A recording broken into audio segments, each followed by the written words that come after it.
भगवान गौतम बुद्ध, भारतीय राज्यघटनेचे शिल्पकार, विश्वरत्न विश्वभूषण बोधिसत्व डॉक्टर बाबासाहेब आंबेडकर यांना व यांच्या कार्यास व विचारास पंचांग कोटी कोटी अभिवादन. त्यागमूर्ती माता भीमाई, माता रमाई, माता सावित्रीबाई फुले, माता जिजाऊ, क्रांतीज्योती महात्मा ज्योतिबाजी फुले, आरक्षणाचे जनक छत्रपती शाहू महाराज, रयतेचे राजे छत्रपती शिवाजी महाराज या तमाम महामानवांना व महामातांना ज्यांनी ज्यांनी मानव मुक्तीकरिता संघर्ष केला त्या सर्व महामानवांना व महामातांना त्रिवार वंदन. मी माझ्या त्रिशरण पंचशील ग्रहण करण्यासाठी सुरुवात करते. अरहं सम्मा बुद्धो भगवान् बुद्धं भगवन्तं अभिवादेमि. नमो बुद्धाय. स्वाहातो भगवता धम्मो धम्मं नमस्सामि. नमो नमः. सुपटिपन्नो भगवतो सावक संघो संघं नमामि. नमो संघं. नमो तस्स भगवतो अरहतो सम्मा संबुद्धस्स. नमो तस्स भगवतो अरहतो सम्मा संबुद्धस्स. नमो तस्स भगवतो अरहतो सम्मा संबुद्धस्स. बुद्धं शरणं गच्छामि. धम्मं शरणं गच्छामि. संघं शरणं गच्छामि. द्वितीयंपि बुद्धं शरणं गच्छामि. तृतीयंपि धम्मं शरणं गच्छामि. तृतीयंपि संघं शरणं गच्छामि. तृतीयंपि बुद्धं शरणं गच्छामि. तृतीयंपि धम्मं शरणं गच्छामि. तृतीयंपि संघं शरणं गच्छामि. पानातिपाता वीरमणि सिक्खापदं समादियामि. अदिन्नदाना वीरमणि सिक्खापदं समादियामि. कामेषु मिच्छाचारा वीरमणि सिक्खापदं समादियामि. मुसावादा वीरमणि सिक्खापदं समादियामि. सुरामेरय जपमाद्रखाना वीरमणि सिक्खापदं समादियामि.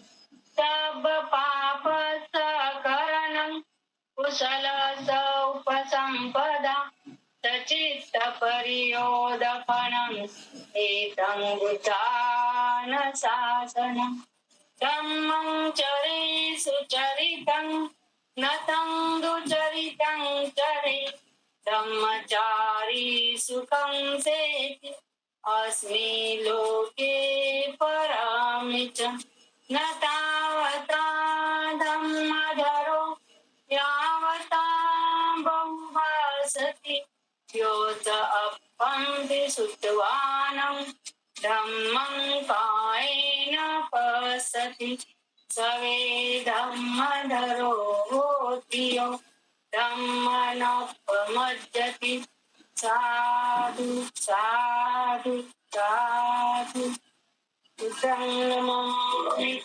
धम्मं नमामि. संघं नमामि. सर्वांना नमोबुद्धाय जय भीम. मी पुढील सूत्रसंचालन वानखेडे सरांकडे देते आणि मी इथेच थांबते. सुंदर अशा पद्धतीनं आपल्या पंचशील सर्वांना ग्रहण करायला सांगितलेलं आहे सुनीताताई कांबळेने. आता मी प्रसाद यांनी हात वर केला, मी अगोदर त्यांचं म्हणणं ऐकून घेतो. प्रसादजी बोला, तुमचं काय म्हणणं आहे ते. हॅलो प्रसादजी, हॅलो प्रसादजी, तुमचं काय म्हणणं आहे तुमचं. ठीक आहे. तर आजची बाबासाहेबांनी 22 प्रतिज्ञापैकी जी आपल्याला जी 7वी प्रतिज्ञा आहे की मी धम्माच्या विसंगत कोणतेही आचरण करणार नाही. तर आजच्या परिस्थितीमध्ये आपण जर सर्वसाधारण जर पाहिलं तर आता थोड्याच दिवसामध्ये गरबा येतोय. तर गरब्यामध्ये लोक जातात, म्हणजे वेगवेगळे सण साजरे करतात. तर हे 22 प्रतिज्ञेच्या विसंगत आहे का नाहीये, धम्माच्या विसंगत आहे का नाहीये.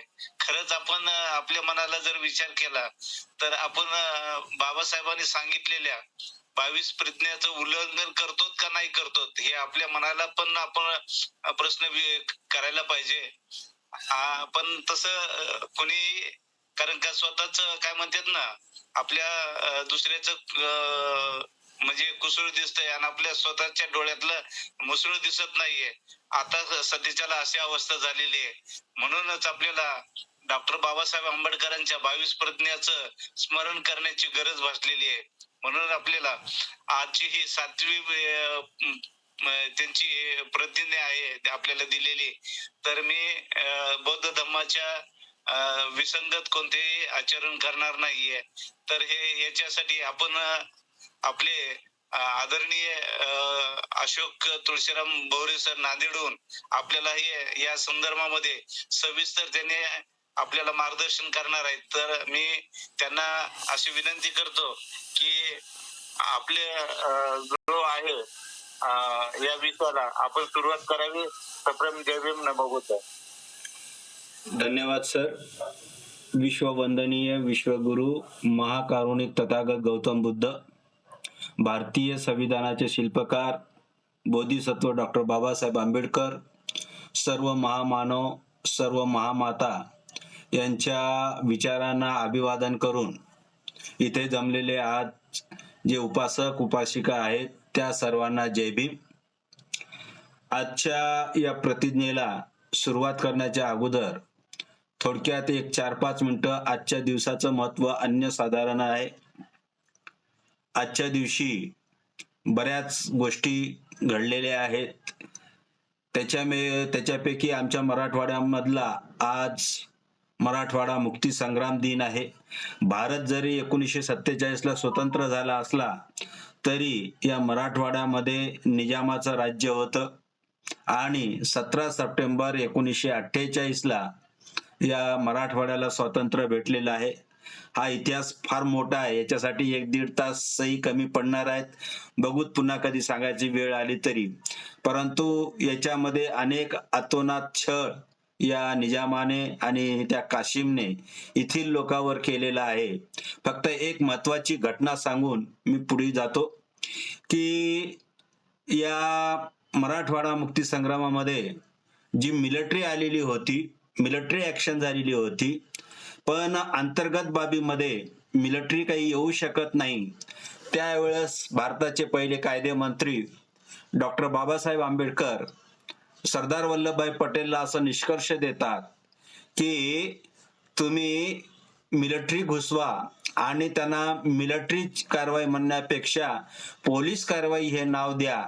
आणि तसं केलं तर आपल्यावर आंतरराष्ट्रीय दबाव येणार नाही आणि बाबासाहेबांचं मुच्छितत्व या ठिकाणी आपल्याला दिसून येते.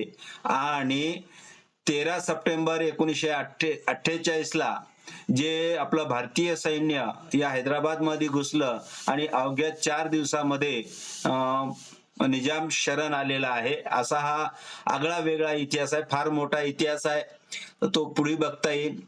आज त्याशिवाय थोर समाजसुधारक पेरियार यांचाही जन्मदिन आहे. थोर समाजसुधारक प्रबोधनकार ठाकरे, जे हिंदू धर्माविरुद्ध त्यांनी फार मोठी गणपतीचं रहस्य हे त्यांचं अत्यंत गाजलेलं एक लेखन आहे. यांनाही यांच्या जन्मदिनानिमित्त मी शुभेच्छा देतो, सदिच्छा देतो. याशिवाय आज धम्मपाल अनारगलिक यांचाही जन्मदिवस आहे. यांनी भारतामध्ये पुन्हा बुद्ध धम्म पुनर्जीवित करण्याचा प्रयत्न केलेला आहे आणि भारतातला जे महाबोधी विहार आहे ते ब्राह्मणाच्या हातून आपल्या हातात यावं असा सर्वप्रथम लढा त्यांनी दिलेला आहे. आज बरेचसे लोक त्या ठिकाणी जमलेले होते. त्यांच्याही जन्मदिनानिमित्त मी हार्दिक सदिच्छा देतो. आणि आज भारतीय बौद्ध महासभेचे द्वितीय अध्यक्ष आणि सूर्यपुत्र डॉक्टर बाबासाहेब सूर्य म्हणजेच डॉक्टर बाबासाहेब आंबेडकर यांचे पुत्र सूर्य म्हणजे भैयासाहेब आंबेडकर यांचे आज स्मृती दिन आहे. यांनी आपल्या वडिलांसाठी किंवा जे आज आपण दादरला जातो आणि दादरला जी चैत्यभूमी आहे या चैत्यभूमीचं निर्माण करण्याचं कार्य या भैयासाहेबाकडे जाते. आपले स्कॉलरशिप बंद पडलेली होती मोरारजी देसाईच्या काळामध्ये. ती मोरारजी देसाईच्या काळामध्ये स्कॉलरशिप सुरू करण्याचं हे कार्य या भैयासाहेबांनी केलेलं आहे. भैयासाहेबांचं कार्य अनमोल आहे. तर अशा या सर्व महामानवांना मी अभिवादन करतो आणि आजच्या विषयाला सुरुवात करतो. आजची जी प्रतिज्ञा आहे, बौद्ध धर्माच्या विरुद्ध विसंगत असे कोणतेच आचार कर्म मी करणार नाही. आता ही जी प्रतिज्ञा, जी 7वी प्रतिज्ञा आहे, हे या प्रतिज्ञेचा विचार प्रत्येकाने स्वतःच्या मनाला स्वतः विचारावं आणि खरंच मी बौद्ध धर्मामध्ये जे अनुसरण सांगितलेलं आहे, ज्या प्रतिज्ञा दिलेल्या आहेत त्याप्रमाणे मी वागतो का. ज्या सुरुवातीच्या 3 प्रतिज्ञा आपण बघितलेल्या आहे आणि आता ही लस देण्यात अत्यंत गरजेची आहे. या 10 दिवसामध्ये किंवा आज थोडीशी जी उपस्थिती कमी आहे त्याचं एक कारण आज गणपती विसर्जन आहे. कदाचित तिकडेही गेले असतील, काही सांगता येत नाही. असो, आपल्याला कोणावर आरोप करायचा नाहीये. परंतु बौद्ध धर्माच्या विरुद्ध विसंगत आपल्याला असं कोणतंही कार्य करायचं नाहीये. या 2 घटना अशा ज्या काही वाचण्यात आलेल्या होत्या त्याचा थोडासा उहापोह करतो आणि जातो. या मुंबईमध्येच एका ठिकाणी गणपती बसवलेला होता आणि त्या गणपतीच्या पायथ्याशी डॉक्टर बाबासाहेब आंबेडकरांची प्रतिमा ठेवलेली आहे. कोणत्याही अनुयायांनी त्या ठिकाणी विरोध करताना दिसून आलेलं नाही आहे. लिहिलं होतं पण कोणी त्याच्यावर दखल घेतलेली नाहीये. एक मोठा गायक त्या लालबागाच्या दर्शनाला गेलेला आहे. बाबासाहेबांनी आम्हाला संविधानातून ज्या अभिव्यक्तीचा हक्क दिला अनुच्छेद 19 द्वारे, स्वतंत्र अभिव्यक्तीचा, स्वतंत्र मताचा जरी अधिकार दिला असला तरीही बौद्ध धर्मियांना 22 प्रतिज्ञा ज्या दिलेल्या आहेत त्या 22 प्रतिज्ञा आम्ही कितपत पाळतो याचा विचार आम्हाला करणं अत्यंत गरजेचं आहे. असो, डॉक्टर बाबासाहेब आंबेडकरांनी ज्या 22 प्रतिज्ञा दिलेल्या आहेत त्या 22 प्रतिज्ञापैकी जी 7वी प्रतिज्ञा आहे, बौद्ध धर्माच्या विरुद्ध विसंगत असं मी कोणतंच आचार कर्म करणार नाहीये. आता वरवर पाहता आपल्याला लक्षात येईल की बौद्ध धर्मामध्ये काय काय सांगितलं, पण ते डिटेल मध्ये बाबासाहेबाला काय अपेक्षित आहे याचा विचार करायचा आहे आणि ते विचार करून या बौद्ध धम्माला अनुसरून मी कसा वागेन याचा विचार मला करायचा आहे. बाबासाहेबांनी 1956 साली आम्हाला अशोक विजयादशमी निमित्त धम्मदीक्षा दिली आणि 15 ऑक्टोबर 1956 ला या 22 प्रतिज्ञा आम्हाला दिलेल्या आहेत. आणि म्हणून मला या ठिकाणी एक आव्हान करावंसं वाटते की 15 ऑक्टोबर हा प्रतिज्ञा दिवस, 22 प्रतिज्ञा दिवस पाळायला काही हरकत नाहीये. म्हणून आपल्या नियोजन समितीतर्फे 22 प्रतिज्ञा हा 15 ऑक्टोबर हा दिवस 22 प्रतिज्ञा दिवस आपण पाळणार आहोत.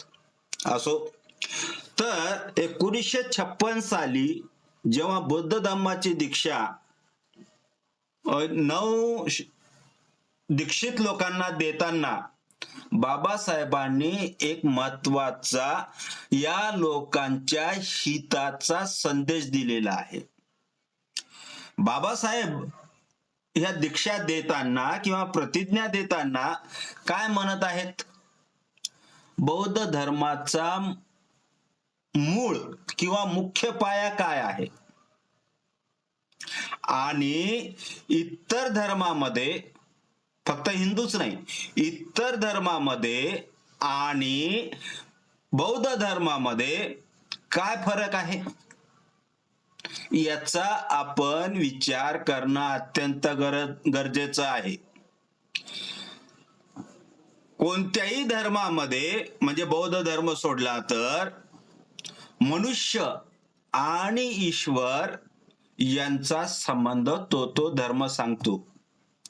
इतर धर्मांचं असं म्हणणं आहे की हे जे विश्व आहे, हे जे काही जग आहे, हे विश्व, हे जग ईश्वराने, परमेश्वराने, अल्लाने निर्माण केलेलं आहे. ही सृष्टी ईश्वराने निर्माण केलेली आहे. या ईश्वराने काय काय निर्माण केलेलं आहे? या ईश्वराने आकाश, वायू, चंद्र, सूर्य सर्व काही या ईश्वराने निर्माण केलेलं आहे. आणि हे सर्व ईश्वराने निर्माण केल्यामुळे आमच्यासाठी निर्माण करण्यासाठी काहीही ठेवलं नाही. म्हणून प्रत्येकाने ईश्वराची पूजा करायला पाहिजे असं इतर धर्मात सांगतात. ख्रिस्ती धर्मानुसार मृत्यूनंतर एक दिवस, निर्णयाचा दिवस, डे ऑफ जजमेंट म्हणून पाळला जातो व त्या निर्णयाप्रमाणे सर्व काही घडतो. देव व आत्मा या दोन्ही गोष्टीला बौद्ध धर्मामध्ये कोणत्याच प्रकारे स्थान नाही आहे. आपण बुद्ध आणि त्यांचा धम्म या ग्रंथ वाचत असताना आपण बघितलं असेल की ह्या जो काय ब्राह्मण्य जो भाग आलेला आहे, त्या ब्राह्मण मध्ये त्यांनी सांगितलेलं आहे की मी कोणत्या ऋषीला त्यांच्या समकालीन जे काही ऋषी होते त्या ऋषीमध्ये फक्त त्यांनी कपिलला मानलेलं आहे.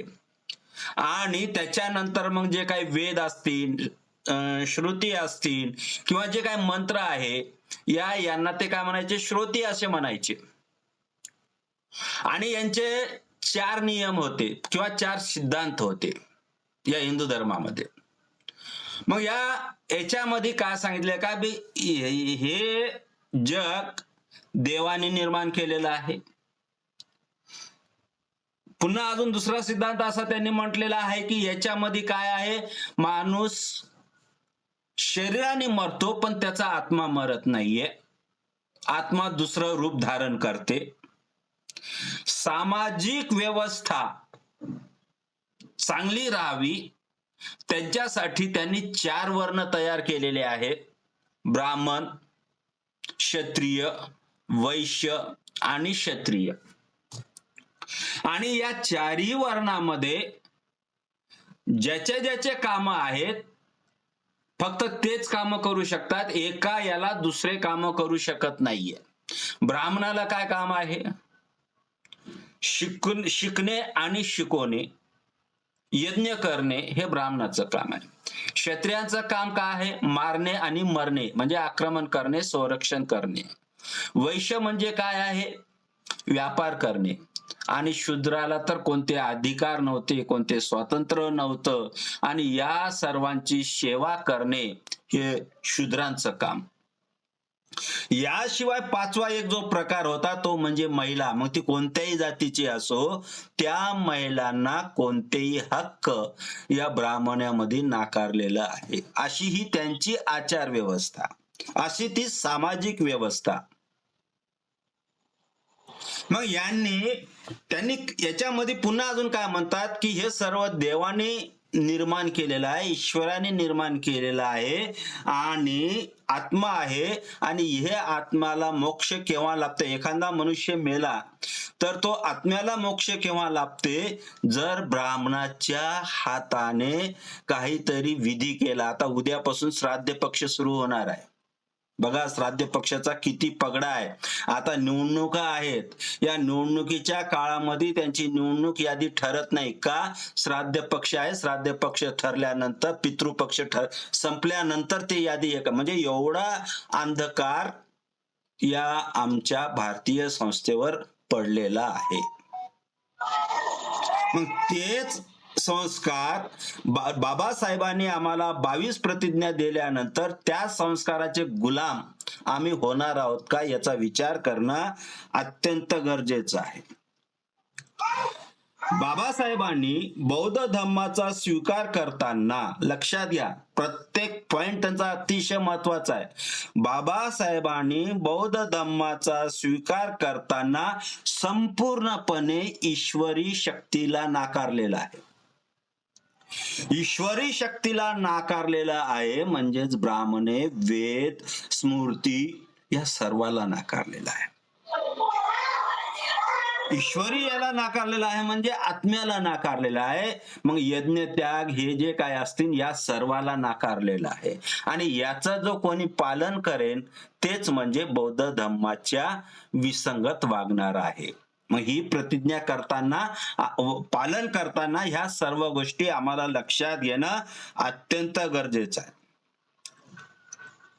म्हणून माणसाच्या कर्तृत्व शक्तीला शक्तिमान करण्यासाठी मानवामध्ये जे काही लपलेले आंतरिक गुण आहेत, मनुष्यामध्ये त्याच्या कार्यशक्तीला उजाळा देण्यासाठी माणसामध्ये जे काही सुप्त गुण आहे ते 2600 वर्षापूर्वी आम्हाला तथागतांनी एक महत्वपूर्ण संदेश दिलेला आहे, तो म्हणजे अत्तदीप भव.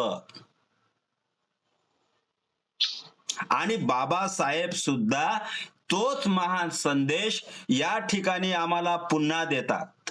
अत्तदीप भव, स्वतःचा मार्ग स्वतः शोधायचा आहे, स्वतःच प्रकाशमान व्हायचा आहे. डॉक्टर बाबासाहेब आंबेडकरांनी ईश्वरी शक्तीची जागा नीतीला दिलेली आहे. तुम्ही कसे वागता, शिलाला दिलेली आहे, नीतीला दिलेली आहे. आणि बौद्ध धर्मामध्ये जे काही प्रतिपादन केलेलं आहे, जे काही सांगितलेलं आहे, जी नीती आहे, त्या तत्वानुसार प्रत्येक मनुष्याने आचरण केलं, तसं वागलं म्हणजे अष्टांगिक मार्ग असेल, 4 आर्य सत्ता असतील, पंचशील असतील, त्रिशरण असेल, नीतिमत्ता, याप्रमाणे जर तो वागला तर प्रत्येक मनुष्याचं जीवन अतिशय महामंगल होईल, आनंदी होईल, असा आशावाद बाबासाहेबांच्या तत्वज्ञानामधून आम्हाला दिसून येतो. ही गोष्ट आपण प्रत्येक जो बौद्ध अनुयायी म्हणतात, जे आंबेडकरवादी म्हणतात, त्यांनी लक्षात घेणं अत्यंत गरजेचं आहे. आता बौद्ध तत्वज्ञानानुसार लक्षात घ्या, बौद्ध तत्वज्ञानानुसार आपण जसं वागतो, आचरण करतो, त्या मार्गाला काय म्हटलेलं आहे, कम्म सिद्धांत म्हटलेला आहे. आपण जसं वागतो, बोलतो, अनुसरण करतो, त्याला काय म्हटलेलं आहे, कम्म सिद्धांत म्हटलेला आहे. पाली भाषेमध्ये सुद्धा त्याला कम्म सिद्धांत म्हणतात. परंतु त्याचा मराठीमध्ये अनुवाद करताना मात्र काय होते, कर्म सिद्धांत होतो. आणि याच ठिकाणी मात्र फार मोठा गोंधळ निर्माण होतो. कम्मवाद आणि कर्मवाद या शब्दामुळे बराच वैचारिक गोंधळ या ठिकाणी निर्माण होतो. या शब्दाचा अर्थ नीट न लावल्या गेल्यामुळे या ब्राह्मणी वर्गाने किंवा हिंदू वर्गाने आम्हाला काय सांगायला सुरुवात केलेली आहे की बुद्ध धम्म आणि हिंदू धर्म हे एकच आहे. तुमच्या बौद्ध धर्मामध्ये कर्माला महत्व दिलेलं आहे आणि हिंदू धर्मामध्येही कर्मालाच महत्व दिलेली आहे. असे ते लोक वैचारिक शब्दभ्रम करून काय करतात, आमचा विरोधाभास या ठिकाणी निर्माण करत असतात. आणि हा विरोधाभास निर्माण करत असताना बंद करा. हा विरोधाभास निर्माण करत असताना सनातनी ब्राह्मणाने पुन्हा त्याच्यामध्ये अशी भर टाकली की कर्मवाद आणि कर्मसिद्धांत आणि कम्मसिद्धांत हे एकच आहे आणि हे एकच असल्याने तुम्ही हिंदूच आहात, तुम्ही बहुजन समाजाचा आहात असा त्यांनी सांगायला सुरुवात केली. माईक बंद करायला सांगा सर, माईक बंद करायला सांगा. एक कुणातरी उघड आहे त्यांना सांगा माईक बंद करायला. ज्यांचे माईक चालू आहेत, व्हिडिओ चालू आहेत, माझं सोडून बाकी सर्वांनी आपले माईक बंद ठेवावे. आणि हे व्याख्यान संपल्यानंतर ज्यांना काही विचारायचं असेल ते नंतर विचारू शकता. मधामध्ये कोणी हात वर करू नका. हे काय आपलं व्याख्यान संपल्यानंतर प्रत्येकाला तशी ती संधी देण्यात येणार आहे.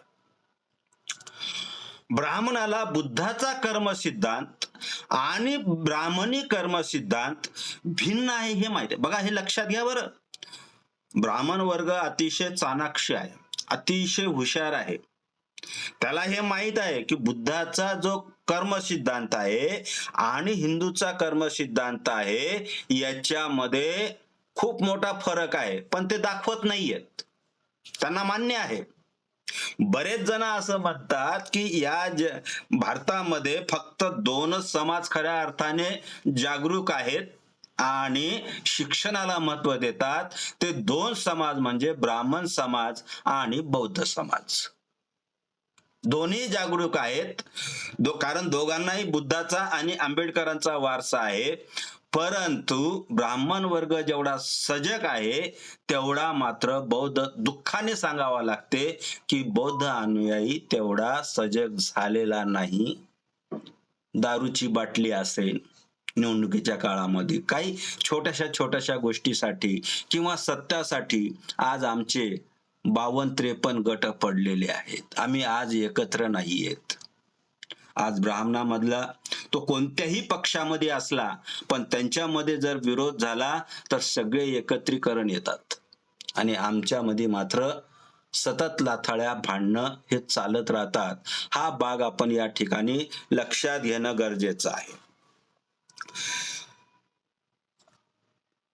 बौद्ध धर्म हा हिंदू धर्मापासून वेगळा नाही हे जनतेला भासवण्यासाठी हे लोक कम्म सिद्धांताचा विचार आपल्याच भाषेमध्ये सांगण्याचा प्रयत्न करतात आणि म्हणून बौद्ध धर्म हा काही हिंदू धर्मापेक्षा वेगळा नाही हे सांगण्याचा ते प्रयत्न करतात.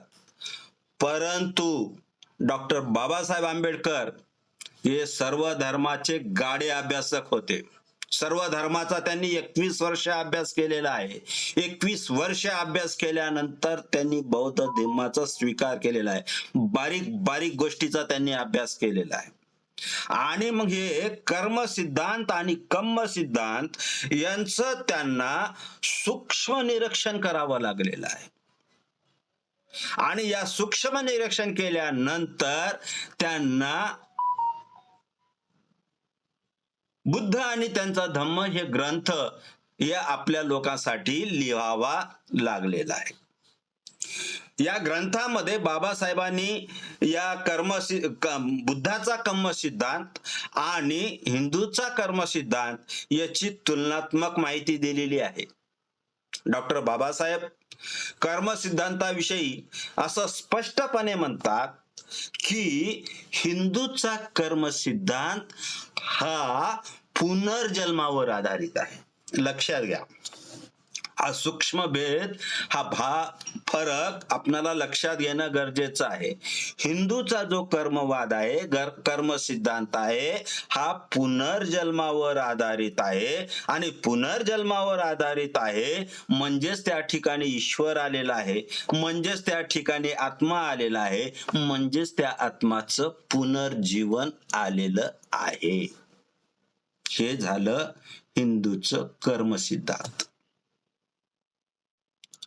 आणि हे जन्मजन्मांतरी चालत असते, कारण आत्म्याला मरण नाहीये. मेलं की दुसऱ्या याच्यात जाते, दुसरं शरीर धारण करते. हे त्यांची विचारसरणी आहे. परंतु आता हिंदूच्या कर्म सिद्धांताप्रमाणे माणसाने जर चांगले कर्म केले तर त्याचे विविध परिणाम होतात. त्याचा परिणाम जसा कर्त्यावर होतो तसाच आत्म्यावरही होतो. कर्त्याच्या प्रत्येक कर्माचा आत्म्यावर संस्कार होतो. अर्थातच हा मनुष्य मेला तरी तो शरीर सोडून त्याचा आत्मा दुसऱ्या याच्यामध्ये जातो. या आत्म्यावर त्याला मोक्ष मिळण्यासाठी त्याच्यावर अनेक संस्कार केल्या जातात. आणि या संस्कारामुळेच त्याला पुढील जन्मामध्ये कोणते कोणते अधिकार मिळणार आहेत हे हिंदू धर्माच्या कर्म सिद्धांतामध्ये सांगितलेलं आहे. हे झाला हिंदूंचा कर्म सिद्धांत. या उलट बौद्ध धर्मामध्ये आत्म्याचं अस्तित्वच मान्य नाही केलेलं आहे. त्यामुळं हिंदू धर्मातले जे काही कर्म सिद्धांत आहे, जे नियम आहेत, ते जे काही तत्व आहेत, ते कर्म सिद्धांताचे सर्व नियम या बौद्ध धर्माच्या कर्म सिद्धांताला उपयोगी नाही किंवा लागू पडत नाही. आणि म्हणून कर्म सिद्धांत हा कर्म सिद्धांताशी संपूर्णपणे वेगळा आहे असं डॉक्टर बाबासाहेब आंबेडकरांचं मत आहे. बौद्ध धर्माच्या कर्म सिद्धांतामध्ये यहीवादी म्हणजे जे आता आहे त्या यहीवादी दृष्टिकोन प्रतिपादन केलेला आहे. म्हणजे आता तुम्ही जसं आहात, आता कसं वागता त्याला महत्व दिलेलं आहे. तुम्ही मेल्यानंतर कोण होणार, काय करणार याला बौद्ध धर्मामध्ये काही स्थान नाही. आणि हे जी विचारधारा आहे, ही विचारधारा विज्ञानाशी अत्यंत सुसंगत आहे. करावे तसे भरावे असा अत्यंत सरळ, सोपा आणि स्पष्ट विचार बुद्धाने आम्हाला सांगितलेला आहे. जसं करान तसं भरान. या जन्मामध्ये तुमचे निर्णय होणार आहेत. पुढचा जन्म नाहीये, आपल्याला पुनर्जन्म नाकारलेला आहे.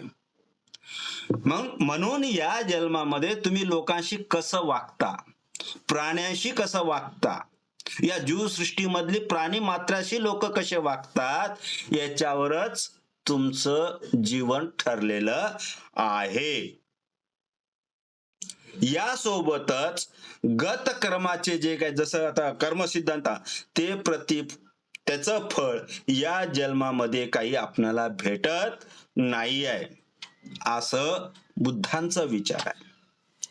आणि जो हिंदू धर्माचा जो गत जन्मांचा जो प्रकार आहे, तो जन्माला येतो, त्याच्याविषयी बाबासाहेबांनी 2 तार्किक प्रश्न निर्माण केलेले आहेत. तर्क शुद्ध किंवा तर्कसंगत प्रश्न निर्माण केलेले आहेत.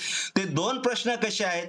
नंबर 1, गत कर्माचा वारसा कसा लाभतो आणि त्याची प्रक्रिया कशी होते. जसं आता हिंदू धर्मामध्ये सांगितलं की बाबा गेल्या जन्मामध्ये तुम्ही चांगले कामं केले तर या धर्मात तुम्हाला म्हणजे या जन्मात तुम्हाला चांगलं जन्म भेटेन, चांगलं पुण्य भेटेन, चांगलं काही तुम्हाला भेटत जाईल.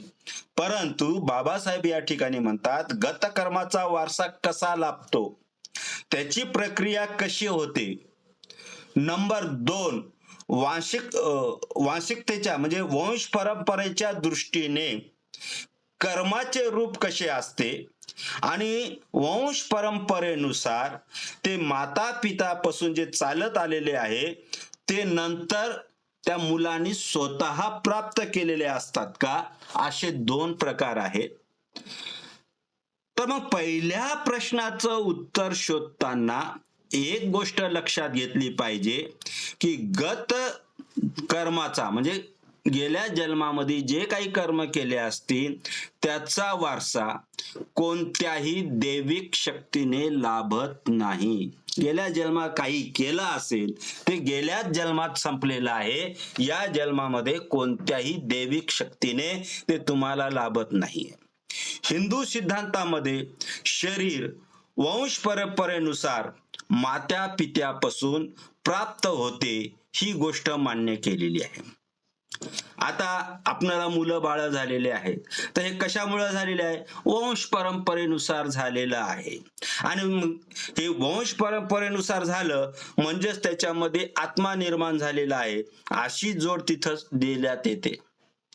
परंतु बौद्ध धर्मामध्ये आई वडिलापासून होतो हे मान्य आहे, परंतु आई वडिलापासून तो निर्माण होताना बौद्ध धर्म काय सांगतो, अगदी विज्ञानाला धरून सांगतो की बौद्ध धर्मानुसार प्रत्येक मनुष्य प्राण्याचा उगम हा मातेच्या गर्भाशयामधून होतो.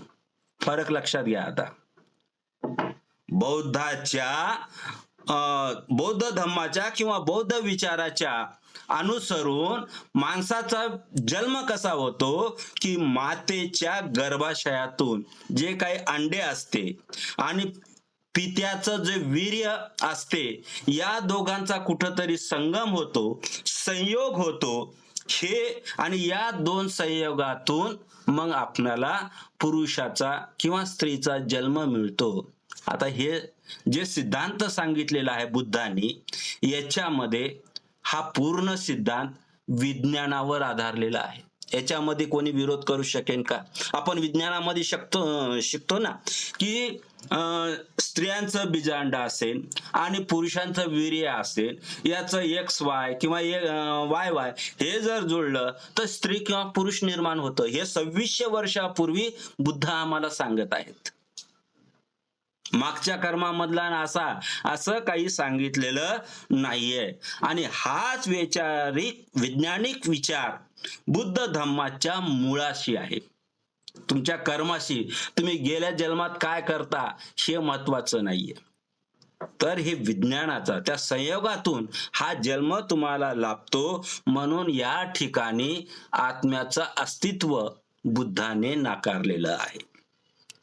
अशा प्रक्रियेद्वारे नवीन जन्म अस्तित्वात येते हे बुद्धाने सांगितलेलं आहे. मग आता दुसऱ्या प्रश्नाचं उत्तर शोधताना हिंदूचा कर्म सिद्धांत काय म्हणतो ते आधी बघूया आपण. हिंदूच्या कर्म सिद्धांताप्रमाणे बालकाला त्याच्या आई बापापासून त्याला जे काही शरीर भेटलेलं आहे त्या शरीरा पलीकडे त्याला काहीही प्राप्त झालेलं नाहीये.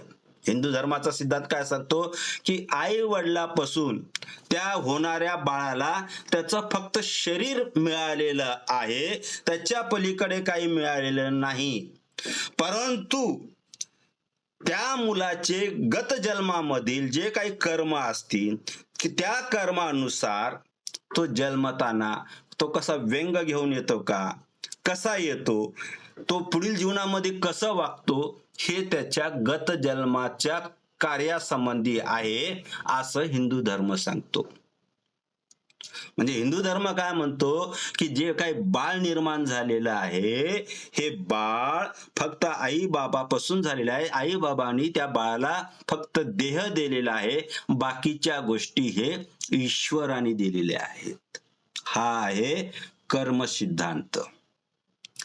या उलट आता हा तर्क सिद्ध वाटतो का, तर्कसंगत वाटतो का आपल्याला, तर या उलट बौद्ध धर्मामध्ये या सिद्धांताला कोणत्याही प्रकारचं स्थान नाही आहे.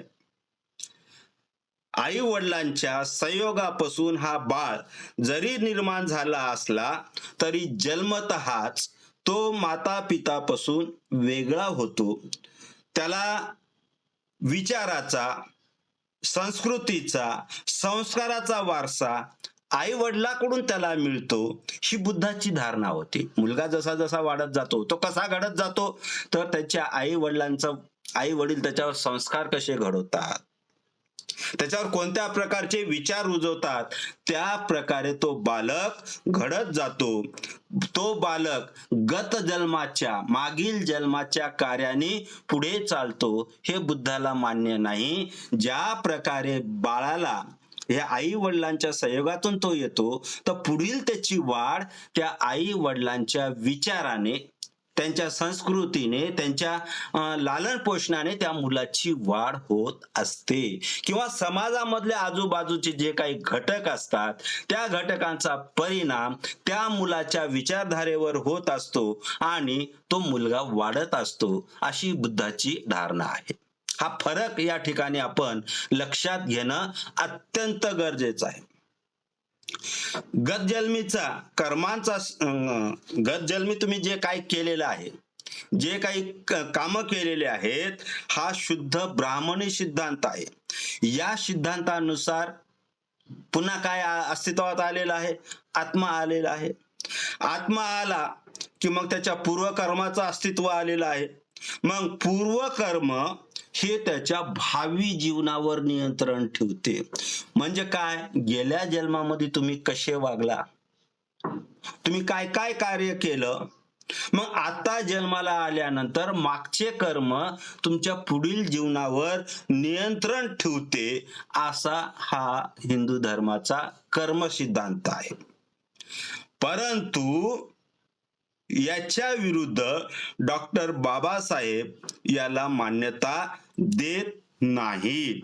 या हिंदू सिद्धांताचं खंडन करण्यासाठी बाबासाहेबांनी बुद्ध आणि त्यांचा धम्म या ग्रंथात पान नंबर 264 वर भगवान बुद्ध आणि जैन यांच्या संदर्भात एक उतारा स्पष्ट केलेला आहे. तो संवाद असा आहे. बुद्ध काय म्हणतात? तुम्ही म्हणता की आम्ही पूर्वी पाप केले होते, त्याचे आम्ही आमच्या कठोर तपस्येने परिमार्जन करतो. वर्तमान काळात काया, वाचा आणि मन याचा निरोध केल्याने आमच्या पूर्वजन्मीच्या पापाचा निराश होईल. मग तपस्येने मागील पापाचा निराश झाल्यावर आणि नवीन पाप कर्म करावेचे थांबल्यावर आमचा भविष्यकाळ शुद्ध होतो. भविष्यकाळ शुद्ध केल्याने गतकाळ परिणामहीन होतो. गतकाळ परिणामहीन झाल्याने दुःखाचा निराश होतो. त्यामुळे दुःखकारक वेदना नाहीशा होतात आणि दुःखकारक वेदना नाहीशा झाला की दुःख नाहीशे होतात. काय म्हणतात आता? त्यांचा जो संवाद चालू आहे ते काय म्हणतात की गेल्या जन्मामधले तुम्ही जे काही कार्य केलेलं आहे, चांगलं केलेलं आहे, वाईट केलेलं आहे, तर त्या वाईट केलं असेल, ते कार्य तुम्ही वाईट केलं असेल, तर या जन्मामध्ये तुम्ही काया, वाचा, मन या सर्व गोष्टीने चांगलं वागून मागील जन्मामधल्या वाईट गोष्टीचा तुम्हाला नाश करता येईल. आणि त्या मागच्या जन्माचा नाश झाला म्हणजे तुमचा भविष्यकाळ आणि वर्तमान काळ कसा होईल? सुखी होईल. असा काय सांगतो? हा कर्म सिद्धांत सांगतो. आणि दुःख नाहीशे झाले की आपोआपच या दुःखाच्या वेदना आहेत, हे काय होतील? नाहीशे होतील. म्हणजे या जन्मामध्ये तुम्ही चांगले कार्य केलं तर मागच्या जन्मामधलं वाईट कार्य हे संपुष्टात येते. या आता भविष्य काळही सुखी होतो, असं हा हिंदू सिद्धांत सांगतो. या मताला होकार दिल्यानंतर बुद्धाने त्याला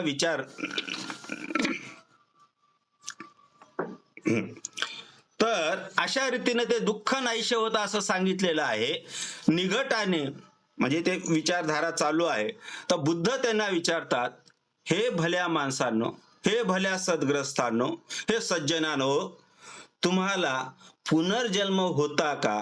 किंवा तुम्ही पुनर्जन्मामध्ये काय होता, कोणता जन्म होता तुम्हाला मागच्या काळामध्ये, हे तुम्हाला माहित आहे का? तुम्ही पुनर्जन्म होता असं म्हणताना ठीक आहे, मी एक क्षणासाठी मी मान्य करतो की पुनर्जन्म आहे. मग मागच्या जन्मामध्ये तुम्ही कोण होता हे तुम्हाला माहित आहे का? बुद्धाची एक खास शैली आहे. ते समोरच्यालाच प्रश्न विचारतात आणि समोरच्याच माणसाकडून त्याचे उत्तर काढून घेतात. हे आपण बुद्ध आणि त्यांचा ग्रंथ वाचताना हे आपल्याला लक्षात आलं असेल, किंवा बुद्धावरील कोणतेही आपण माहिती किंवा चरित्र वाचत असताना ही गोष्ट आपल्याला लक्षात येते. मग या ठिकाणी हे लक्षात आलं की बाबा तुम्हाला मागच्या जन्माचं काही माहित आहे का? कोणता जन्म होता तुम्हाला? तेव्हा ते म्हणतात नाही, काहीच माहित नाही.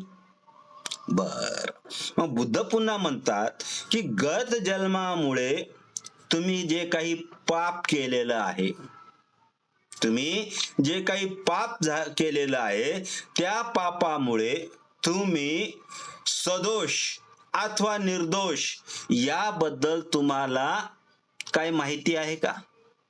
पुन्हा दुसरा प्रश्न विचारतात, मागच्या जन्मामध्ये तुम्ही कोण होतात हे तुम्हाला माहित आहे का? नाही. ठीक आहे, मग मागच्या जन्मामधील कर्मामुळे तुम्ही दोषी होता का निर्दोष होता हे तुम्हाला माहित आहे का? तर त्यावरही ते म्हणतात नाही, आम्हाला याविषयी काहीच सांगता येत नाही. मग बुद्ध यावर म्हणतात, गेल्या जन्मामध्ये किंवा विशिष्ट पापामुळे तुम्हाला दोष लागला किंवा नाही हे तुम्हाला माहित आहे का? गेल्या जन्माचं ठीक आहे, आता या जन्मामध्ये तुम्ही चांगलं काम केलं तर मागील जन्माचे पाप निघून जातील का हे तुम्हाला माहित आहे का? तर त्यावेळेस हे म्हणतात नाही, आम्हाला हे काहीही माहित नाही. मग याच्यातून मग बुद्ध असं म्हणतात की या संवादामधून एकच अर्थबोध निर्माण होतो की पूर्वजन्मीचा, गेल्या जन्मामधला जो काही तुम्ही कार्य केलेला आहे त्या कार्याचा या जन्मामधल्या जन्मावर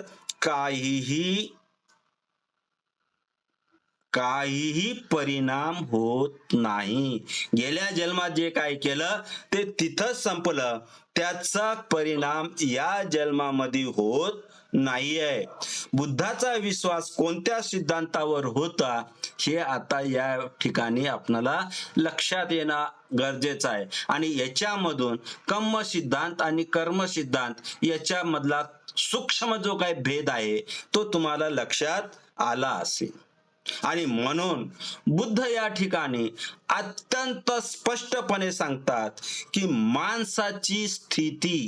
माणसाची स्थिती आनुवंशिकतेपेक्षा त्याच्या भोवतालच्या परिस्थितीवर अधिक अवलंबून असते.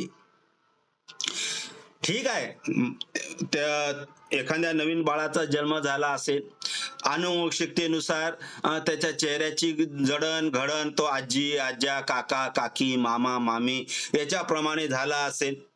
आनुवंशिकता त्याच्यामध्ये येतात. आपण वैज्ञानिक भाषेमध्ये शिकतो.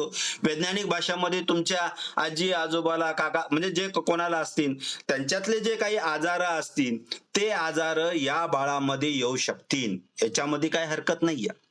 परंतु फक्त एवढंच, परंतु आत्ताच जीवन जगण्यासाठी, तो चांगला सुसंस्कृत होण्यासाठी मागील जन्म काही उपयोगाचा नाहीये, त्याला आनुवंशिकता काही उपयोगाची नाहीये. तर त्याला तो चांगला मनुष्य घडवण्यासाठी त्याच्यावर चांगले संस्कार होणं अत्यंत गरजेचं आहे. आणि भोवतालची आजूबाजूचं जी परिसर आहे त्या परिसरामधलं वातावरण कसं आहे, त्या वातावरणानुसार, त्या संस्कारानुसार तो मानव घडल्या जातो. हा आहे बुद्धाचा कम्म सिद्धांत. भोवतालच्या परिस्थितीचा भौतिक दृष्ट्या जर विचार केला तर अशा प्रकारे लक्षात येईल की या पार्थिव जगामध्ये एक प्रकारची एक सुव्यवस्था आहे. कोणती? आकाशातील ग्रहमालेत ऋतुचक्रात एक प्रकारची सुव्यवस्था आहे. काही विवक्षित व्यवस्थेनुसार बीजापासून बीज तयार होते, हा निसर्गाचा क्रम आहे. बौद्ध परिभाषेत या व्यवस्थेला नियम असे म्हणतात. समाजामध्ये असाच नित्यक्रम चालू आहे. ज्यांचा ईश्वरी शक्तीवर विश्वास आहे ते लोक समाजातील नैतिक ईश्वरी इच्छेचा परिणाम आहे असे म्हणतात. ईश्वरी इच्छेने समाजातील ही नैतिक अवस्था आपोआप घडत जाते असं हे सिद्धांत ते म्हणतात. परंतु फक्त मनुष्याचे काम ईश्वरी इच्छाचे परिपालन करण्याचे असते आणि समजा नैतिक व्यवस्था ईश्वरी इच्छेने घडत नसेल तर तो दोष सृष्टीचा आहे, ईश्वराचा नाही असा त्यांचा विचार असतो. आता कसं आहे की या सृष्टीचं आता एक नियम आहे. उन्हाळा, पावसाळा, हिवाळा किंवा आंब्याच्या बीजापासून आंब्याचं झाड येणे, जांभळाच्या बीजापासून जांभळाचं झाड येणे, ही एक सृष्टीचा नियम आहे. परंतु ते काय लोक म्हणतात, म्हणजे कर्मसिद्धांत काय म्हणतो की बाबा हे सगळं सृष्टीचं आहे, ईश्वराचं आहे. ईश्वराच्या अस्तित्वामुळे हे शक्य होते, हे ईश्वराच्या इच्छेमुळे शक्य होते. आणि समजा काही जर त्याच्यामध्ये दोष निर्माण झाला तर मग मात्र हेच लोक म्हणतात की याच्यामध्ये दोष ईश्वराचा नाही, हा दोष सृष्टीचा आहे. हे दोन्ही बाजूनं ढोलकं वाजवण्याचं काम या ठिकाणी. आता उदाहरण बघा, आता आज गणेश, आपल्याला कोणत्या याच्यावर टीका करायची नाहीये. आता गणपतीला विघ्नहर्ता म्हणतात. विघ्न, जे संकट आले, जे दुःख आले, त्याचं हरण करणारा तो असा हा विघ्नहर्ता म्हणतात. मग आज विसर्जन होते, आता उद्या बातम्या येतात की विसर्जनाच्या वेळेस चेंगराचेंगरीमुळे, याच्यामुळे पाण्यामध्ये जवळजवळ 10, 15, 20 लोक मृत्युमुखी पडतात. आता गणेश विसर्जनाचं कार्य म्हणजे किती पवित्र आहे, हा तर विघ्नहर्ता आहे. मग अशा वेळेस हे लोक काय म्हणतात की हा सृष्टीचा दोष आहे, देवाचा दोष नाही. परंतु बुद्ध काय म्हणतात, त्या परिस्थितीमध्ये तुम्ही कसं वागता, जर चांगल्या रीतीने, योग्य रीतीने, सावधानतेने जर काळजी घेतली असते तर हे टळलं असतं, असं बुद्धाचा नियम आहे. बुद्धाचे जटिल प्रश्नाचे उत्तर अत्यंत सोपे आहे. या सृष्टीची जी नैतिक व्यवस्था आहे ती माणसावर अवलंबून आहे, ईश्वराशी काही संबंध नाही. ही नैतिक व्यवस्था ईश्वर सांभाळत नसून ती कम्म नियमाप्रमाणे सांभाळल्या जाते. कम्म म्हणजे काय आहे? कम्म म्हणजे माणसाकडून केले जाते ते कार्य.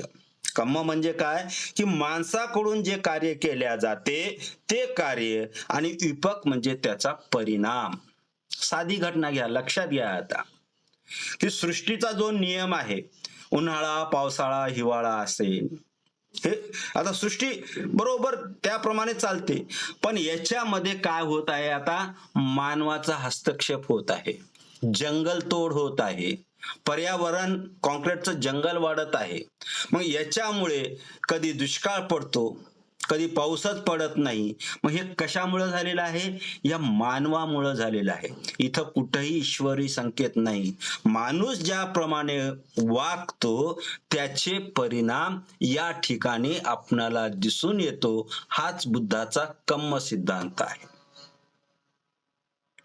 या फक्त माणसाशीच चांगल्या कर्तव्याने माणसाने वागलं नाही पाहिजे, तर या सृष्टी तलावर जे जे अस्तित्वात आहे त्या अस्तित्वाशी या मनुष्यानी चांगलं वागलं तर ही जी काही सृष्टी आहे या सृष्टीचं नियमन बरोबर राहू शकते. आता बघा या उन्हाळ्यामध्ये किती तापमान, आता संशोधक असे सांगत आहेत की येणाऱ्या काळामध्ये तापमान एवढं वाढणार आहे, 50-55, जागोजागी शहरं उद्ध्वस्त होणार आहे, पाण्याची समस्या निर्माण होणार आहे. हे कशामुळे होत आहे?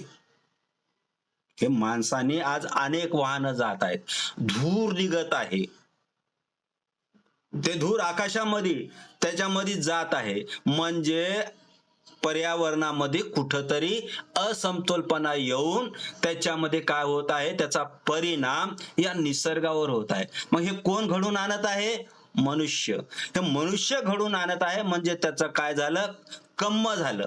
आणि त्याचं जे काही कार्य दिसते, त्याला परिणाम जे काही दिसते, त्याला विपाक असं म्हणायचं. किती साध्या आणि सोप्या शब्दामध्ये आम्हाला बुद्धांनी हे समजावून सांगितलेलं आहे. मागील जन्माचा काही नाही, तुम्ही या जन्मात कसं वागता, फक्त माणसाने माणसाशीच नाही, माणसाने फक्त आपल्याच माणसाशी नाही, तर माणसाने सृष्टी तलावरील सर्व प्राण्याशी, निसर्गाशी, हवामानाशी, पर्यावरणाशी योग्य जर वागलं तर हे अगदी व्यवस्थित राहू शकतो. हा बुद्धाचा कम्म सिद्धांत आहे.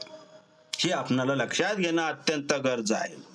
कम्म आणि कम्माचा परिणाम या दोघांमध्ये काही अवधी, काही वेळ लागतो. त्या आधारे कम्माचे 3 भाग केलेले आहेत. जसं कम्म केलं लगेच त्याचं फळ भेटणार नाही, त्याला थोडासा वेळ लागतो. त्या आधारे बुद्धाने याचे 3 भाग केलेले आहेत. काही काळ अगदी कमी काळामध्ये येतात, काही परिणाम अगदी थोड्याच याच्यामध्ये जाणवतात, काही थोड्या जास्त काळाने जाणवतात, आणि काही कधी अनिश्चित काळाने किंवा कधी जाणवतही नाही. तर असे हे कम्माचे 3 प्रकार आहेत.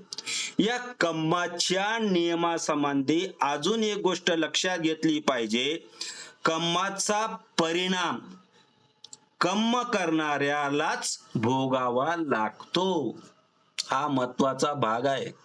जो पुरुष जसा वागतो त्याला मागचा जन्म उपयोगाचा नाही, पुढील जन्म येणार की नाही माहित नाही, पण तुम्ही जसं या जन्मात वागसाल तसंच फळ तुम्हाला जो करतो त्याला याच जन्मामध्ये मिळतो. असा हा बुद्धाचा कम्म सिद्धांत आहे. कधी कधी कम्म करणाऱ्याऐवजी दुसऱ्यालाही सुद्धा त्याचे परिणाम भोगावे लागतात, कधी कधी, आणि बऱ्याच वेळेस होते. आता समजा आपल्या घरामध्ये एखादा आपला मुलगा म्हणा किंवा आपला बाप म्हणा, काही म्हणा, कोणी चोरी करतो, तो चोरी करतो, त्याचा तर परिणाम होतोच त्याच्यावर, पण त्याचे परिणाम त्या कुटुंबावर होतात की नाही? हे करतो तो, पण त्याचे परिणाम, अरे याचा मुलगा, याचा बाप, एखादा पुरुष व्यभिचारी निघाला तर त्याचे परिणाम त्या कुटुंबाला भोगावे लागतात की नाही? याचाच अर्थ असा होतो की बऱ्याच वेळेस तो जो काही कम्म करतो त्याचे परिणाम तर त्याला भोगावंच लागतात, आणि त्याचे परिणाम इतरांनाही सुद्धा भोगावे लागतात. आणि हे सर्व कयमाचे, नियमाचे जो पालन करतो, सांभाळतो, त्याचं जीवन व्यवस्थित होते. आणि हे जे पालन करत नाही त्याला ते फळ मिळतात. तसंच ही वैश्विक नियम पाळत करत असताना, विश्वाचं, सृष्टीचं पालन करत असतानाही या माणसाने या कम्माचं पालन करणं अत्यंत गरजेचं आहे. म्हणून या कम्मामुळे आणि या कर्मसिद्धांतामुळे हा फरक आहे. याच कारणामुळे धर्मामध्ये ईश्वराला स्थान आहे, आणि भगवान बुद्धाच्या धम्मामध्ये तुमच्या आचरणाला, तुमच्या नीतिमत्तेला, तुमच्या कम्माला हा कम्म नियम आहेत. हा मोठा फरक, हा कर्मसिद्धांत आणि कम्म सिद्धांतामध्ये फरक आहे. कम्म नियमाचा संबंध सर्वसाधारण नैतिक व्यवस्थेशी आहे. व्यक्तीच्या सद्भाग्याशी किंवा दुर्भाग्याशी काही नाहीये. त्याचं भाग्य कसं आहे, चांगलं आहे का वाईट आहे, याचाही काही संबंध नाही आहे. तो कशा रीतीने वागतो, चांगला वागतो का वाईट वागतो, याच्यावर त्याचा संबंध आहे. आणि ही नैतिक व्यवस्था सुखरूप ठेवणे हे त्याच्या कमावर आधारित आहे. आणि म्हणून नैतिक व्यवस्था कशी राखावी या प्रश्नाला उत्तर म्हणून भगवान बुद्धाने हा कर्म सिद्धांत तुम्हा आम्हाला दिलेला आहे. बाबासाहेबांनी या कर्म सिद्धांताचे एक महत्वपूर्ण अभिनवपूर्ण त्याचं विश्लेषण आपल्या या बुद्ध आणि त्यांचा धम्म या ग्रंथामध्ये खूप सुंदर केलेला आहे. भगवान बुद्धाचा उपदेश असा की कुशल कार्य करा, कुशल कर्म करा, म्हणजेच मानवतेला चांगल्या नैतिक व्यवस्थेचा लाभ होईल. कुशल कर्मानेच तुमचं नैतिक व्यवस्था राखल्या जाईल. अकुशल कर्म करू नका. या अकुशल कर्म केलं तर तुमच्या कुटुंबाची हानी होईल. तुमची तर हानी होईनच, तुमच्या कुटुंबाची हानी होईल, तुमच्या नैतिक व्यवस्थेची हानी होईल आणि मानव जात दुःखी होईल. म्हणून तुमचं कार्य कुशल ठेवा, तुमचं नैतिक कर्म चांगले ठेवा.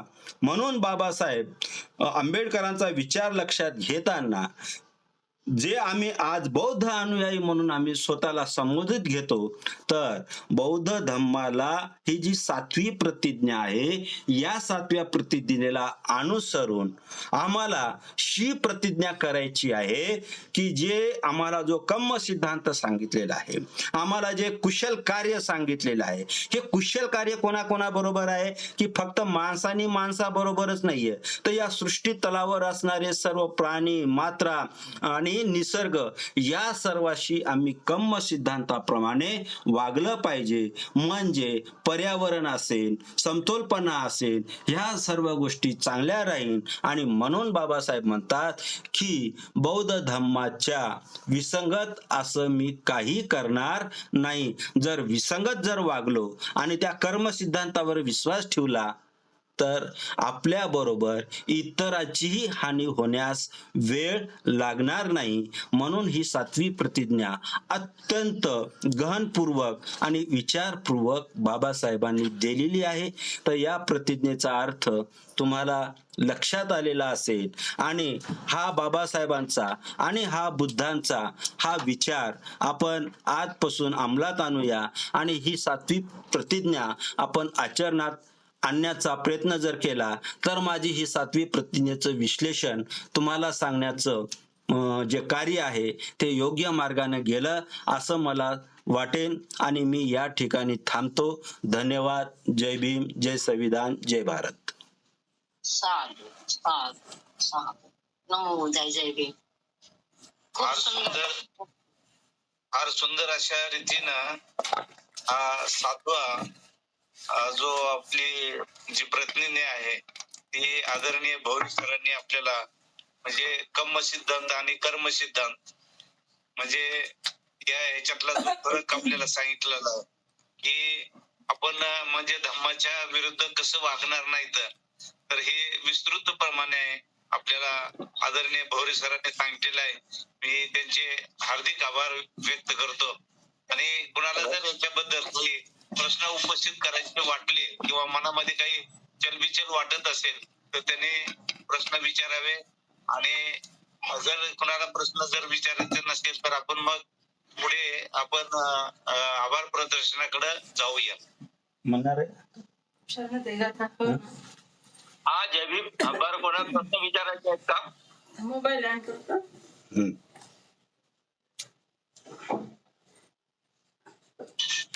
कोणाला प्रश्न विचारायचे असतील किंवा आजचा हा कार्यक्रम कसा वाटला तुम्हाला याचाही मनोगत तुम्ही या ठिकाणी सांगू शकता.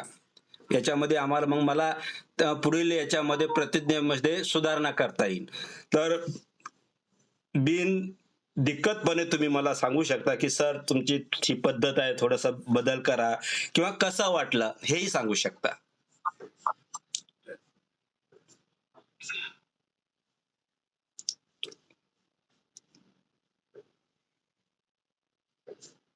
मी बोलू का सर? हा बोला बोला ताई बोला, स्वागत आहे. मी कौशल्य शंकर कांबळे. मी आजच ह्याच्यात जॉईन झाले. मला लिंक मिळाली एका ठिकाणी आणि जॉईन झाले. तुम्ही खूप विश्लेषण करून असं खूप असं सुंदर सांगितलं. आज एवढ्या दिवसातून मला खरा धम्म सांगणारे मिळाले तुम्ही आणि खूप बुद्धांच्या ह्याच्यातून तुम्ही सगळ्या प्रकारचे तुम्ही ते करून टाकलेले आहे त्याच्यामध्ये. खूप सुंदर. काही असं तिथं बोट ठेवण्यासारखं काहीच राहिलेलं नाही की असं तिथं चूक अशी काहीच नाही. सगळ्या बाबतीत तुम्ही सगळं सांगितलेलं आहे आणि त्याबद्दल मी तुमचे धन्यवाद. खरंच आज मला मनापासून मी सांगते की आज पहिल्यांदाच मला हा खूप खूप तुमच्याकडून ऐकण्यासाठी मिळालेला आहे. मी आज बऱ्याच ठिकाणी मी सारखे आहे कशा ना कशात तरी, पण असं मी ऐकलेलंच नाही आणि असं सांगतच नाही. हे अजून तुम्ही किती पुस्तकामधून सर्वांमधून सगळ्या निसर्गावर सर्व गोष्टीवर तुम्ही अशी हे सांगितलेलं आहे. खूप मला बोलायला सुद्धा असं म्हणजे येणं झालंय का मला आज गहिरवरून येते की असे आपल्यात असे सांगणारे असले. आज बुद्धाची वाणी तुमच्या मुखातून मला ऐकायला मिळाली. खूप सुंदर सांगितलं तुम्ही. असं वाटत होतं बुद्धच बोलतायत. धन्यवाद ताई, धन्यवाद. धन्यवाद. मी माझ्या परीने सांगण्याचा प्रयत्न करतो. तुम्हाला ते आवडलेलं आहे. खूप छान. आणि तुमचा नंबर द्या आणि दर मंगळवारी हा आपला 22 प्रतिज्ञेचा कार्यक्रम असतो 8 वाजता. तर पुन्हा जॉईन होत चला. धन्यवाद. खूप छान हे दिलं त्याबद्दल. अजून कोणाला बोलायचं असेल तर बोलू शकता. बंद करा. माईक बंद करा. हॅलो सर, मी 2 मिनिटं बोलते. हा बोला ताई, बोला. बोलत नाही. हो. महापुरुषांना त्रिवार पंचांग प्रणाम करते आणि जे आजचे जे 22 प्रतिज्ञापैकी जी 7वी परीक्षा आहे, प्रतिज्ञा आहे की मी बौद्ध धर्माच्या विरुद्ध असे विसंगत वर्तन करणार नाही. तर याचे तुम्ही खरंच खूपच छान विश्लेषण केलेले आहे, छान मांडणी केलेली आहे. आणि मी जेव्हा तुमची 4थी प्रतिज्ञा ऐकली होती आणि मग नंतर हे झालं की आता ह्या मंगळवारी नसून पुढच्या गुरुवारी आहे, तर मी गुरुवारी जॉईन झाली होती आणि मग नंतरचा जो मंगळवार होता तर तो मंगळवार असं वाटलं की मला गुरुवारीच होता, तर तो मंगळवार माझा मिस झाला. त्याबद्दल मला खूप म्हणजे फील झालं. तर मला पण आणि तुम्ही खरंच ना खूपच छान मांडणी केलेली आहे, बोलायचं काहीच ठेवलेलं नाहीये. खूपच छान सर. खूप खूप मनापासून तुमचे धन्यवाद करते. धन्यवाद ताई. जय भीम. नमो बुद्धाय. जय भीम. जय भीम.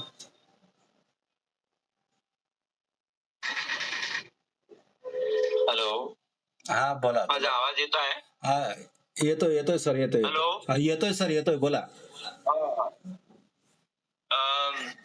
भावरे सरांनी खूप छान माहिती सांगितली. विस्तृत माहिती सांगतात ते आणि अभ्यासपूर्ण असते त्यांचं आणि एक शब्दाला वेळेस उदाहरण देऊन ते पटवून देण्याचं म्हणजे बाबासाहेब बुद्ध आणि धम्मग्रंथातले दाखले देऊन ते समजून सांगण्याचा प्रयत्न करतात आणि सोप्या भाषेमध्ये सांगतात. तर त्यांचं जेवढं कौतुक करावं तेवढं कमीच आहे आणि म्हणून त्यांचे आभार. तसेच टेक्निकल आपले बनसोडे साहेब आणि आपण सर्वांचे आभार मानतो. आणि विषय हा इथे एक विषय होता म्हणजे आत्म्याच्या संदर्भात, तर थोडी मी वेगळी माहिती देत आहोत. वेळ झाला नसेल तर बोलतो मी. हॅलो. बोला. वेळ असेल तर बाकी काही नाही. तर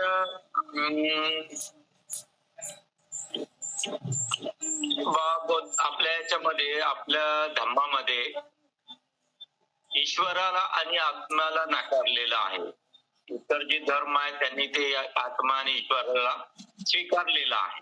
तर आत्मा काय आहे की ऍक्च्युली हा शरीरामध्ये तो नाहीच आहे भाग. आता मी तुम्हाला 2-4 उदाहरणं देऊन आपल्याला असं सांगता येईल की समजा एखादी गुलाबाचं झाड आहे आणि एखाद्याच्या घरी एखादी व्यक्ती आला आणि त्याने म्हटलं की गुलाबाचं झाड खूप छान आहे, तर तो खांटी तोडतो, घेऊन जातो रस्त्यात आणि त्याला दुसरा व्यक्ती मिळतो, तर त्याला वाटतं काय खूप छान आहे, मग मला पण थोडी द्या, तो पण देऊन देतो. पुढे गेला की पुन्हा कुणाला तरी तो भेटतो आणि तू म्हणतो की अरे वा खूप छान आहे गुलाबाचं, मला पण थोडी देऊन टाका. आणि तो मूळ तर एका ठिकाणी आहे, एक राहतो मुंबई, एक म्हणजे एक आता समजा विदर्भातली गोष्ट, एक वर्धावर राहतो, एक हिंगणघाटला राहतो, एक भंडाऱ्याला राहतो, एक गोंदियाला राहतो, नाही कुठेतरी राहतो.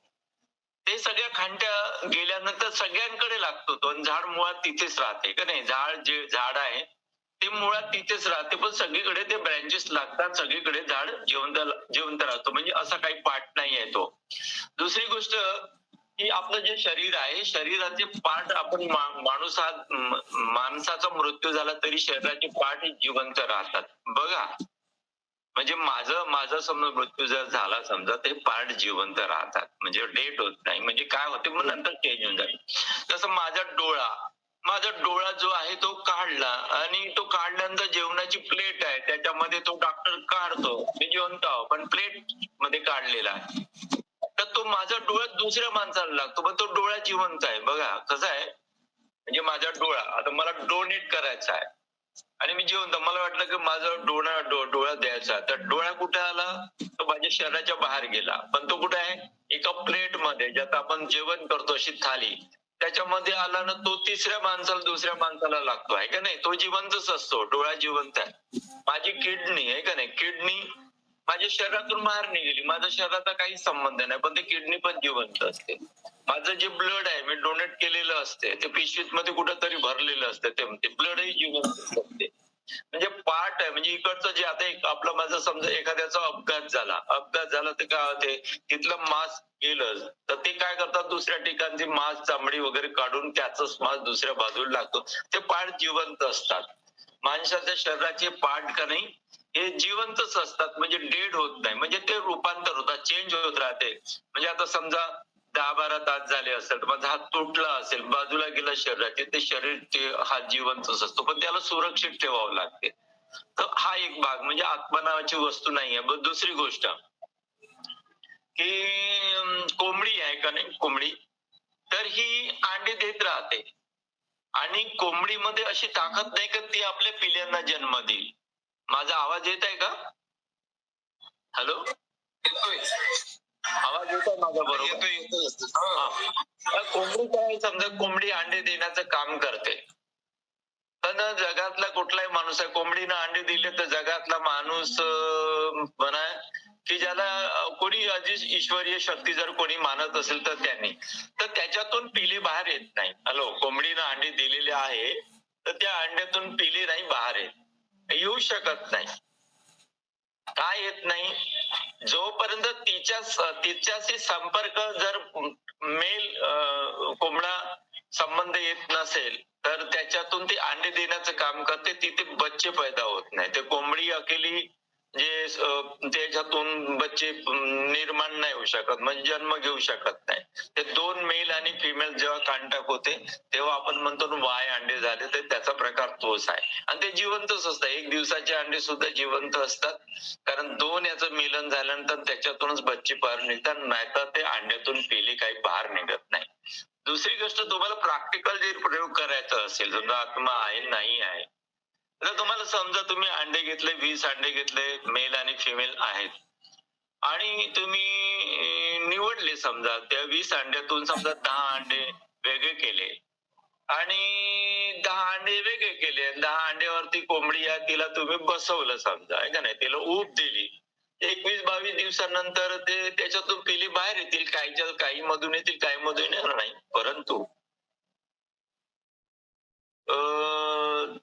समजा ते दुसरे जे अंडे, त्याला समजा ते बाहेर काढ, दुसरे अंडे जे 10 अंडे आहेत त्याला तुम्ही गंजामध्ये पाणी घेतलं आणि कुणकुण्या पाण्यामध्ये ते सोडले, ते अंडे 10 पैकी त्याच्यातून एका अंड्यातून पिलं बाहेर येणार नाही, कारण ते डिस्टर्ब होऊन जाते, आणि त्याच्यातून कुठलीच वस्तू बाहेर निघालेली आहे, म्हणजे त्याच्यातून बाहेर काहीच गेलेलं नाही, पण तरी निघत नाही, कारण ते डिस्टर्ब झाल्यामुळे. म्हणजे कारण कसं आहे की त्याच्यामध्ये नाहीच आहे, ते आत्मा नावाची वस्तू जी आहे ते बुद्धानं अगोदर सांगितलं, ती वस्तूच नाही. पाड जीव, जसं गुलाबाचं झाड जे 100 तुकडे केले किंवा इकडचा डोळा तिकडे लावला झाडाला 10 प्रकारचे गुलाबाचे फुलं लागू शकतात, तशासारखं आपलं शरीर आहे.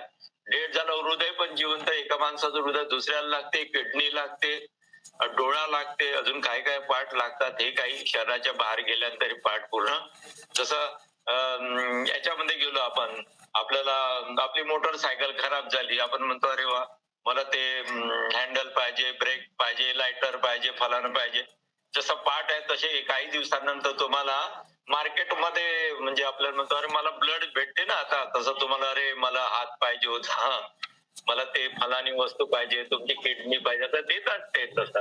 हे पार्ट पूर्ण जिवंत असतात पण ते चेंज होतात काही वेळ नंतर, त्याच्यामध्ये चेंजिंग होतात. जसं दूध आहे, दुधाला तुम्ही जर तापवलं नाही त्याच्यात दह्यामध्ये रूपांतर होते का नाही, पण ते दह्यामध्ये रूपांतर त्याला दुधामध्ये रूपांतर करतात. तसे शरीराचं फर्मेंटेशन होऊन ते चेंज होऊन जाते. म्हणून हे माणसाच्या शरीराचा आत्मा नाहीये, आत्म्याशी काही संबंध नाही. हे आपल्या या पद्धतीने विचार केलं तर हे फक्त या पद्धतीने थिंक करायचा, विचार करायचा, बस एवढं सांगतोय. आणि आपण सगळे मला ऐकून घेतलं, ऐकून म्हणजे मी थोडस बोललो आहे की मला आभार प्रदर्शनाचं काम दिलंय. माझा मोबाईलचा आवाज सुरू होत नव्हता माईक, त्याच्यामुळे मला नंतर सुरू झाला. तर भवरे साहेब खूप छान, एकदम इतकी जबरदस्त त्यांचा अभ्यास आहे. नोट्स काढतात, टिपण काढतात आणि आपल्या विषयाला ते न्याय देण्याचं पूर्ण काम करतात. 100% 100 पेक्षा 100 म्हणायला काही हरकत नाही. तसं बनसोडे साहेब आणि आपण सगळं ज्यांनी वंदना पण घेतलेली आहे त्यांचे पण आभार मानतो. आणि जे सगळे उपस्थित सर सर थोडा आभार आताच म्हणू नका, अजून एक दोन कोणाचे मनोगत मग नथे मी शरणार्थी गाथा होईल नंतर आभार माना. बरं ठीक आहे. जर कोणाला आपले काही समस्या असतील, काही तो कोणाला विचार असेल ते विचारू शकतात. तर ते सूट आहे. मी आभारासाठी थांबतोय. ठीक आहे. कोणाला आता काही विचारायचं असेल किंवा अभिप्राय द्यायचा असेल ते देऊ शकता. सर्वांना सूचना आहे, जे नवीन आलेले आहेत त्यांनी आपले नावं बनसोडे सराकडे द्यायचं किंवा कॉमेंटमध्ये लिहायचं आहे. 22 प्रतिज्ञा हे दर मंगळवारी 8 वाजता होतात. बुधवार आणि शुक्रवारी इंग्रजीचं मार्गदर्शन होते 8 ते 9. हे सर्वांनी लक्षात घ्या. दुसरं महत्वाचं म्हणजे या शनिवारी 21 तारखेला महिला आणि पुरुषांसाठी महामानवांच्या विचारावर आधारित गाण्याचा कार्यक्रम आहे. आणि या महामानवाच्या विचारावर आधारित असतानाच 23 सप्टेंबरला डॉक्टर बाबासाहेब आंबेडकरांनी जो एक संकल्प केला, त्याला आपण संकल्प दिन, मी माझ्या माणसासाठी पूर्ण जीवन अर्पण करेन.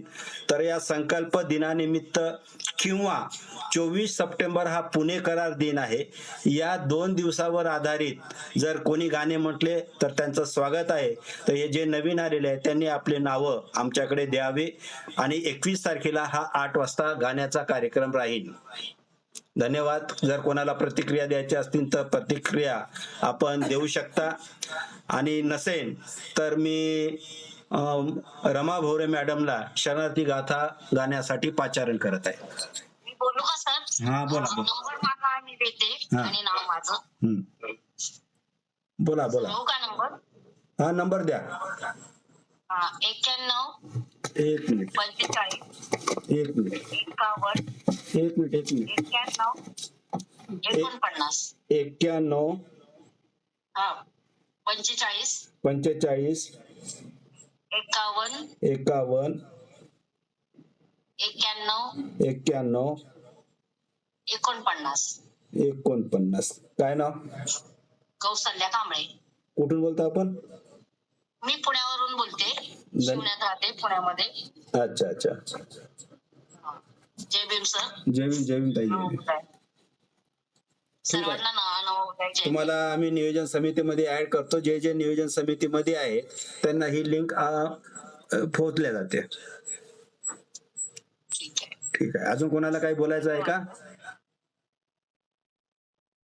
हा, तर मी रमा मॅडमना अशी विनंती करतो की त्यांनी शरणार्थी गाथा घ्या. जय भीम सर्वांना.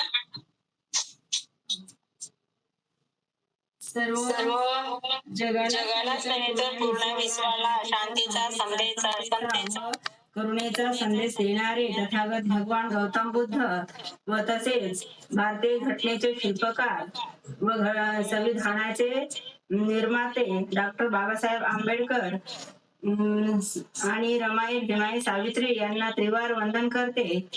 आणि नियोजन समितीने मला शरणाचे गाथा घेऊन कार्यक्रमाचे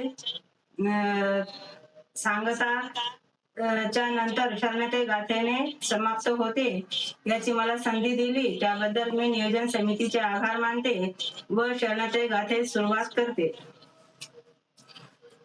सब पाप सह आकरणम कुशल सौपसंपदा सचित परियोदपणम एत बुद्धान शासनम धम्मचरेषु चरितं नतं दुचरितं चरे धम्मचारी सुख चेक्षेति अस्मि लोके परमिच न तावता धम्मधरो यावता बहुभासति योच अपम्मि सुतवान धम्मकायेन पश्यति सबे धम्मधरो होतियो धम्मानपमज्जति नत्ति मे शरणम् आह्यं बुद्धो मे शरणं वरम्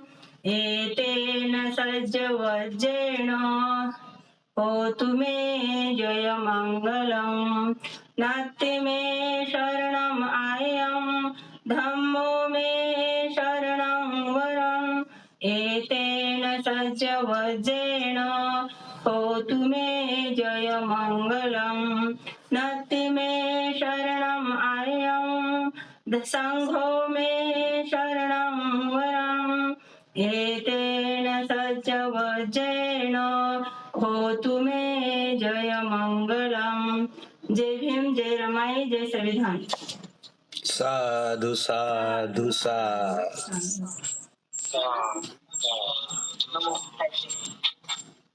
घ्या आता नील सर.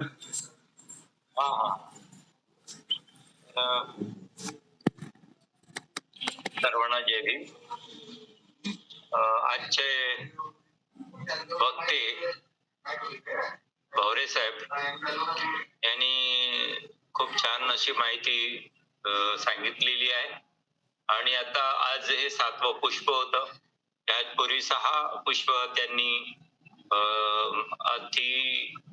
अत्यंत अभ्यासपूर्ण आपल्याला माहिती सांगितलेली आहे आणि त्यांची जे पद्धत जी आहे ते रेफरन्स घेऊन सांगतात आणि खूप सारे संदर्भ पण देतात ते. त्याच्यामुळे त्यांचं कौतुक करावं तेवढं कमीच आहे. परत त्यांचे आभार मानतो.